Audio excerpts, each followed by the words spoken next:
ಈ ರಾಷ್ಟ್ರ ಎಂದು ಭಗತ್ ಸಿಂಗನಂಥ ರಾಷ್ಟ್ರ ಪ್ರೇಮಿಯನ್ನು ಮರಿಲಿಕ್ಕೆ ಸಾಧ್ಯ ಐತೇನೆ ಹೇಳಿ? ಭಗತ್ ಸಿಂಗನಿಗೆ ಅವನಿಗೆ ಯಾವಾಗ ಗಲ್ಲು ಶಿಕ್ಷೆ ಆಯಿತು, he was just 22-23 years old. ಸುಮ್ಮನೆ 22-23 ವರ್ಷದ ಭಗತ್ ಸಿಂಗ್. ಅವನಿಗೆ ಗಲ್ಲಿಗೇರಿಸಲಿಕ್ಕೆ ತಗೊಂಡು ಹೊಂಟಿದ್ರು. ಗಲ್ಲಿಗೇರಿಸಲಿಕ್ಕೆ ತಗೊಂಡು ಹೋಗುವಾಗ ಅವ ನಕ್ಕೊಂತ ಹೊರಟಿದ್ದ. ಅವ ಜೈಲಿನ ಬ್ರಿಟಿಷ್ ಅಧಿಕಾರಿ ಕೇಳ್ತಾನೆ, ನಾವು ನಿನಗೆ ಗಲ್ಲಿಗೇರಿಸ್ಲಿಕ್ಕೆ ತಗೊಂಡು ಹೊಂಟಿವಿ, ನೀವು ನಗಕತ್ತೀಯಲ್ಲ.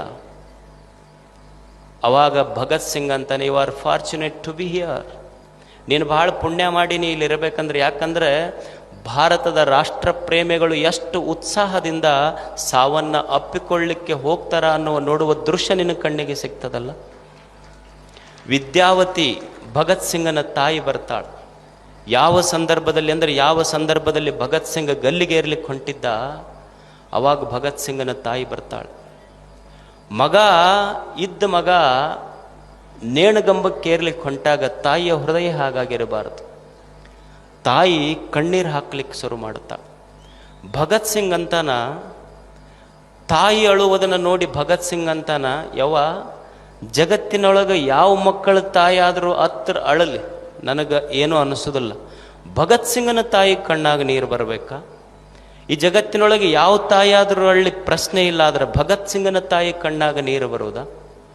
ಅವಾಗ ತಾಯಿ ವಿದ್ಯಾವತಿ ಅಂತಾಳೆ, ಮಗ ಭಗತ್ತ, ಇದು ದುಃಖದ ಕಣ್ಣೀರಲ್ಲಪ್ಪ, ಇದು ಭಗತ್ತ, ಇದು ದುಃಖದ ಕಣ್ಣೀರಲ್ಲೋ, ಇದು ಸಂತೋಷದ ಕಣ್ಣೀರು.